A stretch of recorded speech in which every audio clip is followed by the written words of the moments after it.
20 and 23, not really where you thought they would be. I kind of figured they'd probably be a 16, 17 win team right now. And, some people say, well, that's not a big of a difference, but it is. It's a big difference being 20 and 23 over being, 17 and 26 right now.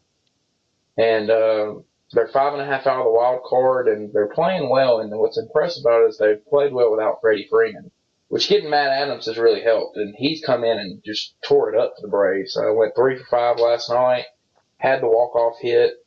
Saw a stat, he's only hit 4 walk-offs in his career, and 3 of them have come against Pittsburgh. But 2023, and you've talked about it a little bit.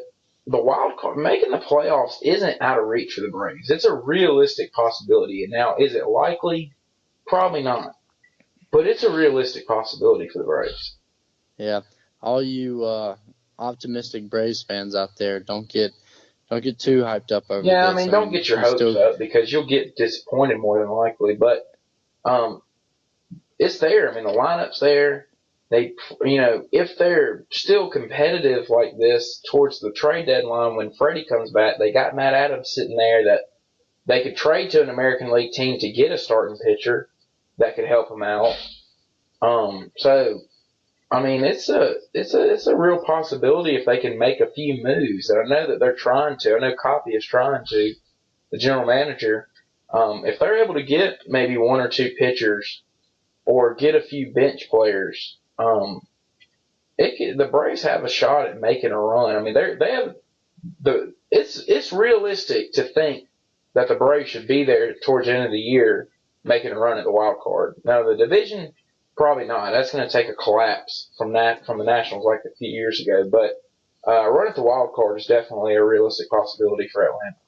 Yeah, well, yeah. You look at the teams who they're probably going to be going up against to race for the wild card. Pittsburgh's one of them. I would say St. Louis. Maybe not San Francisco. The Rockies, maybe. Maybe the Mets. So all these teams are teams that the Braves have to be better than, because I would say. And right now they are better than the Mets. They're second in the National League East.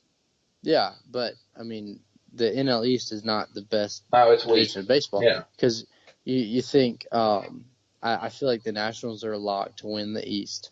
The Cubs will more than likely win the NL Central unless unless Milwaukee just continues to win.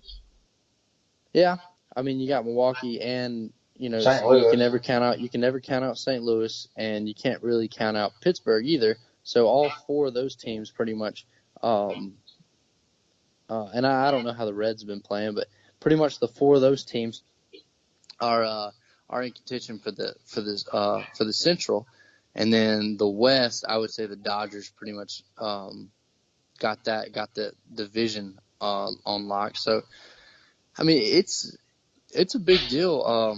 It would be a very big deal if the Braves could win this wild card.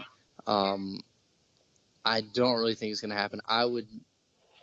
I'm sticking by my preseason prediction where the Braves finished 500. And I think that at this point, I'm going to say they are probably 4 or 5 games back from the wild card at the end of the season. I don't think I think that they barely just missed the wild card, because I don't know. The Braves pitching, it's not as good as it should be to make the postseason. Especially when you got other ball clubs who have pretty decent starting rotations, in the Braves, they're just missing a couple pieces of that starting rotation. Pretty much they have one really good pitcher in Julio Teheran, and then outside of him, they got a falling off, of his career, Bartolo Colon, which is still good. And R.A. Dickey, which both them, Bartolo, he can go out there and he can, he'll play okay, but he's not going to play great. And then R.A. Dickey, he will play okay, he won't play great. Well, they're just going to be inconsistent. They're either going to be really good that day or they're going to give up a lot of runs. Right. And then you got Teron sitting there. Teron, he should be their stud, but he's 3-4 with a 5.7 ERA right now. And if he can pick it up, then that changes things also because they haven't really been winning when he's been starting as much. Saw something the other day. Mike Foltynewicz won his first game at SunTrust Park the other day. He was 0-3 with like a 7 ERA, and then on the road he was like 2-1 with a 1.8 something ERA on the road, which was just crazy to me. But I agree with you. I don't know if definitely the bullpen pitching isn't there. I think that's the biggest thing that's not really there for the Braves to make a long run. To stay, where they're at right now. But they just don't have the bullpen. But I think that Atlanta, the lineup's good when you look at it, man. When you got Inciarte, Swanson, Markakis, Kemp, who's hitting over 340 right now, Matt Adams, Phillips, and then you got Flowers and Suzuki have been hitting very well for them when they've been playing. And, you just look at their lineup. I mean, the Braves, they've got the lineup and then Adonis Garcia's been out for a little bit. He got hurt when they went up to Toronto. When he comes back, I mean, he's going to be a 260, 270 hitter, and he's going to hit, 12, 13 home runs this year. So the lineup's not terrible. If they can get the pitching fixed or if the pitchers will just, get hot, the bullpen, and I was talking about the Braves bullpen, they just set a franchise record for most consecutive batters without giving up a hit. So, but in the long run, when you look at everything, the bullpen is not there to consistently hold leads, every game and all that. So, like I said earlier, they'd have to make some moves. They'd have to trade Matt Adams to an American League team that's looking for a DH later when Freddie comes back.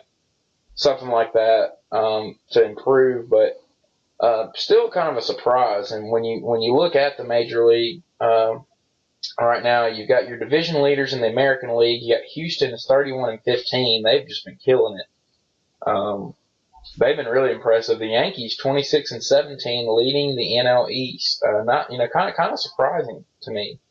And Aaron Judge has just been tearing it up for them. And then Minnesota, probably the surprise team in the American League, the AL Central, 25-18, leading that division right now. And look at the wild card. You got Baltimore sitting there. And Cleveland right now, and then Boston's a game out from behind Cleveland, and Texas is sitting there a game back, and Los Angeles is sitting there a game back. So kind of a tight race right now in the American League. You look over in the National League, the surprise team in the National League, without a doubt, is the Colorado Rockies at 30-17, leading the NL West. Nationals at 27-17. They've just, their lineup is just unreal, and they've got two really good pitchers in Strasburg and Scherzer. And then I think another surprise in the NL Central is Milwaukee at 25-21, leading that division. And then the Diamondbacks are 29-19. I think that's a surprise too. They're a game back in the wild card, and then the Dodgers are 27-19. So without a doubt, the best league in the National League is the NL West, with those teams sitting there. And then St. Louis 3 games back, Chicago is 3 games back, and Cincinnati and Atlanta are 5.5 games back over there. So, I get your opinion on it. Were you surprised to see the Rockies stay as consistent as they have been?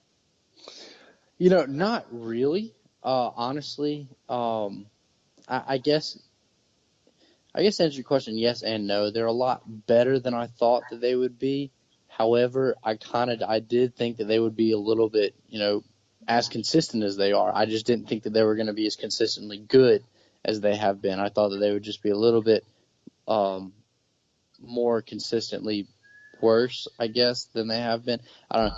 Bottom line, Rockies, they're a good team. I like the Rockies. I'm starting to really like the Rockies, actually. They got some pretty good hitters. They're a pretty young team. They got big things coming their way. But yeah, I really like the Rockies. Yeah, and then Arizona, I think, is also a big surprise at 29-19. I definitely wasn't expecting that, especially with they made that trade of Dansby Swanson. They got Shelby Miller. Was expecting him to be really good, and he wasn't last year and then has been hurt this year. And they're still up there with missing him. So kind of surprised with that one. Not surprised to see the Dodgers up there, but am surprised to see the Giants being as bad as they have been this year. I know Bumgarner went out, which was his fault.